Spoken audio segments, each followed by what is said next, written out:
Hello दोस्तों, स्वागत है आपका एक और नए क्लास में। फोर्थ सेमेस्टर जूलॉजी में जिनके ऑब्जेक्टिव पेपर हैं, 5 वीडियोस आपको देने वाले हैं। पीछे हमने जितनी वीडियोस बनाई हैं आपने देख रखी हैं, प्रैक्टिस कर रखी है, बहुत अच्छी बात है। 5 वीडियो में हम आपको 250 क्वेश्चन देंगे, 50 50 50 50, उनके बाहर आपका पेपर नहीं आएगा। तो आज ये पहली वीडियो है भाई। इससे पहले भी हमने काफी वीडियोस बनाई हैं, आप उन्हें देखिए, प्रैक्टिस करिए और मेरे भाई जाके पेपर दे आना भैया। ठीक, क्या क्वेश्चन है फटाफट से चलेंगे। फोर्थ सेमेस्टर जूलॉजी में पहला क्वेश्चन है विच ऑफ, ये सारे वो क्वेश्चन है जो किसी ना किसी पेपर में आए हुए हैं। Which of the following enzyme is used to cut DNA. हमने आपको बता रखा है डीएनए को काटने के लिए किस एंजाइम का इस्तेमाल करते हैं, रिस्ट्रिक्शन एंजाइम का इस्तेमाल करते हैं।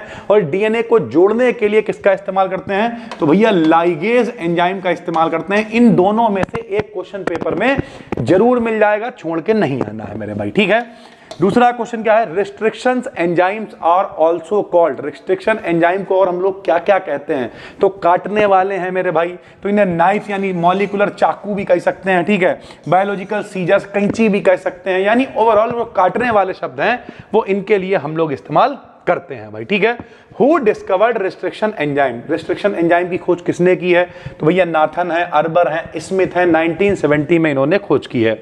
The DNA segment to be cloned is called. जो डीएनए सेगमेंट है जिसे हम लोग उसकी रेप्लिका बना सकते हैं, कॉपी बना सकते हैं, उसकी क्लोनिंग कर सकते हैं, उसके जैसा बना सकते हैं, तो वो क्या हो सकता है, जीन सेगमेंट हो सकता है, डीएनए का फ्रेगमेंट हो सकता है, डीएनए इंसर्ट हो सकता है, यानी डीएनए का रेप्लिकेशन ही हम लोग कर सकते हैं क्लोनिंग के द्वारा, जीन क्लोनिंग के द्वारा, जीन की क्लोनिंग कर सकते हैं। First step of genetic engineering. जो जेनेटिक इंजीनियरिंग बेसिकली क्या करती है भैया, कि मान लिया हमें कोई बढ़िया लक्षण चाहिए, तो पहले तो बढ़िया लक्षण वाली जीन ढूंढेंगे, उसे वेक्टर में फिट करेंगे, वेक्टर से लेके डीएनए तक पहुंचेंगे और उसमें इंसर्ट करवाएंगे। तो सबसे पहला तो कारण यह है कि आइसोलेशन ऑफ जेनेटिक मटेरियल, यानी जो हमें जीन चाहिए है, डिजायरेबल जो जीन है, उसका पहले हमें आइसोलेशन करवाना पड़ेगा।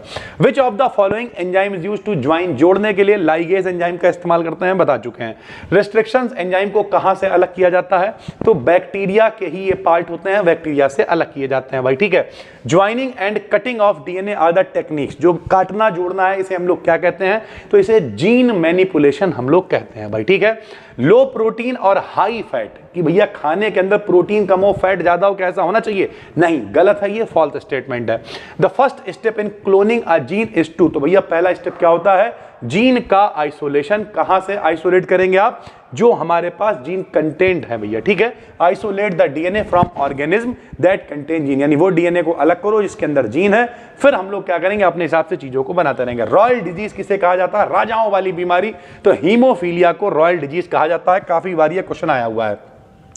The branch of the biology which involve the study of immune system. हमारी बॉडी बीमारियों से लड़ती है, यानी उसमें इम्यून सिस्टम काम करता है, हमारी बॉडी की इम्यूनिटी काम करती है, तो उस ब्रांच को हम लोग इम्यूनोलॉजी बोलते हैं भाई, ठीक है।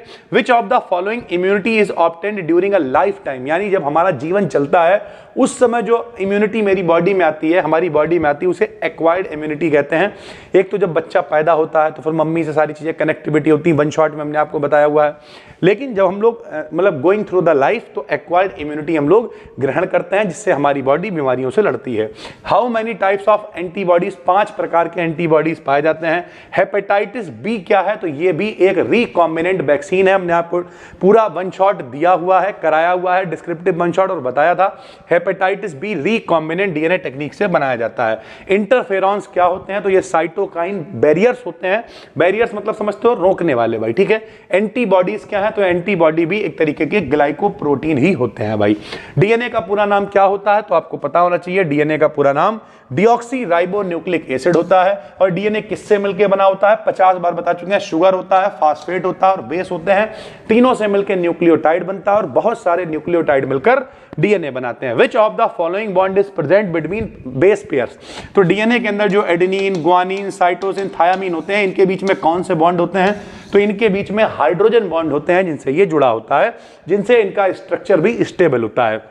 Which of the following is not present in DNA. DNA में कौन नहीं होता है? तो डीएनए में यूरेसिल नहीं होता है, जो कि आरएनए में पाया जाता है।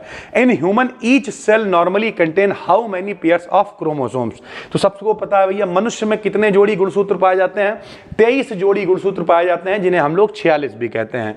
Haemophilia disease is produced in male. तो भैया सबको पता है एक्स गुणसूत्र का खेल है और मेल में एक्स वाई पाए जाते हैं, तो केवल जो एक एक्स वाला है उसी से सारा रोल है भाई। तो भाई single gene mutation located on his ex chromosome, क्योंकि मेल के अंदर जो गुणसूत्र होते हैं लिंग गुणसूत्र, उसमें एक्स वाई होता है, वाई से लेना देना है नहीं, तो इसका मतलब भैया एक्स एक ही है। तो जो सिंगल जीन म्यूटेशन हो रहा है लोकेटेड एट एक्स क्रोमोसोम पर, उसी की वजह से हीमोफीलिया रोग हो जाता है। Which of the immunoglobulin isotope, isotope है, ये थोड़ा सा गलत लिख गया है, आइसोटोप है, have the longest half life, यानी कौन है जिसके जीवन जो है वो सबसे ज्यादा लंबा होता है? तो इसे IgG बोलते हैं, ये है वही इम्यूनोग्लोबुलिन जी बोलेंगे इसे, शॉर्ट में IgG हम लोग बोल देते हैं।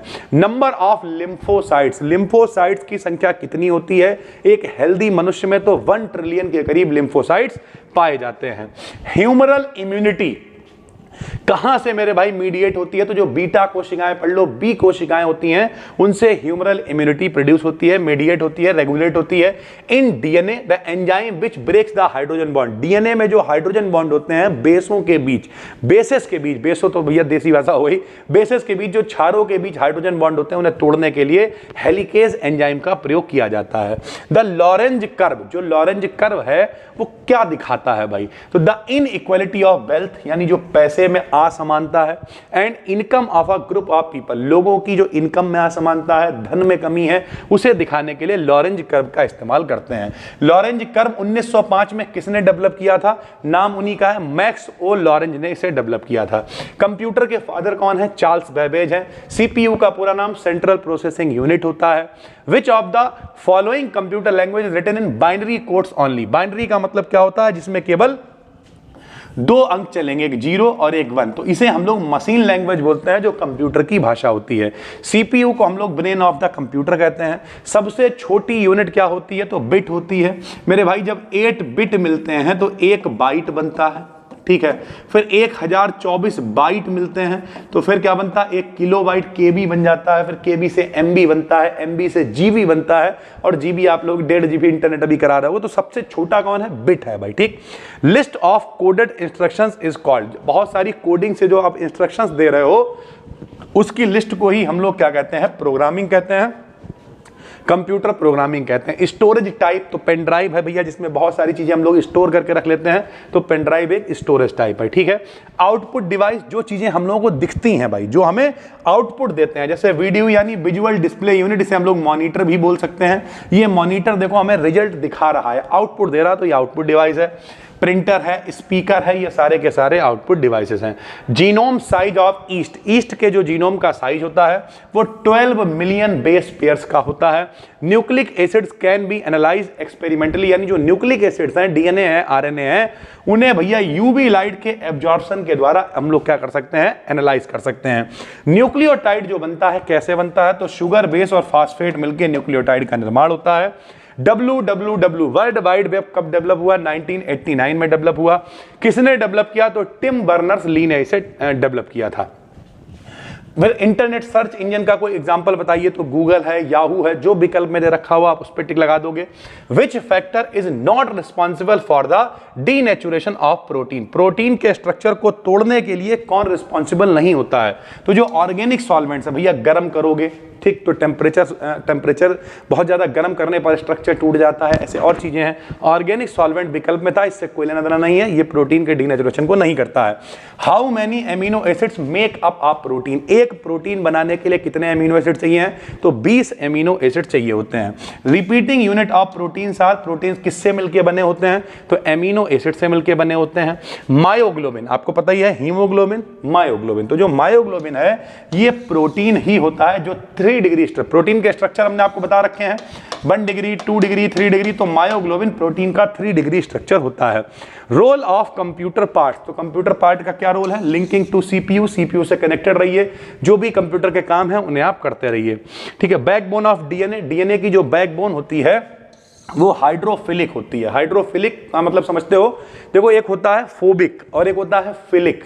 तो फिलिक का मतलब होता है लविंग, यानी जो कनेक्ट हो जाएगी तो यानी हाइड्रोफिलिक है भैया, ठीक है। Central processing unit is located कहां होता है, तो सेंट्रल प्रोसेसिंग यूनिट कंप्यूटर के मेन सिस्टम यूनिट यानी सीपीयू के अंदर अवेलेबल होता है भाई, ठीक है। ये 50 क्वेश्चन है, सारे के सारे मोस्ट इंपॉर्टेंट है, फटाफट से पढ़ना शुरू करो, कॉपी बनाओ, जो करना हो वो करो। ये सब पेपर में रिपीट होंगे एज इट इज। हम हर बार कहते हैं पेपर चुरा के ले आते हैं भैया, इतना अंदाजा हो गया, 14-15 साल पढ़ाते पढ़ाते हो गए। तो अब आपको करना क्या है, फटाफट से इन्हें नोट करिए, पढ़ना शुरू करिए। फिजिक्स हो, केमिस्ट्री हो, जूलॉजी हो, बॉटनी पेपर जिनके ऑब्जेक्टिव 11 अप्रैल से हैं, उससे पहले हम अधिक से अधिक वीडियो पब्लिक कर रहे हैं, बस आपको देखना है। फ्री में ये पीडीएफ आपको टेलीग्राम पे मिल जाएगी, जाके सर्च कर लेना BDKDN BSc, डिस्क्रिप्शन में लिंक भी है। मिलते हैं अगली वीडियो में, तब तक के लिए धन्यवाद।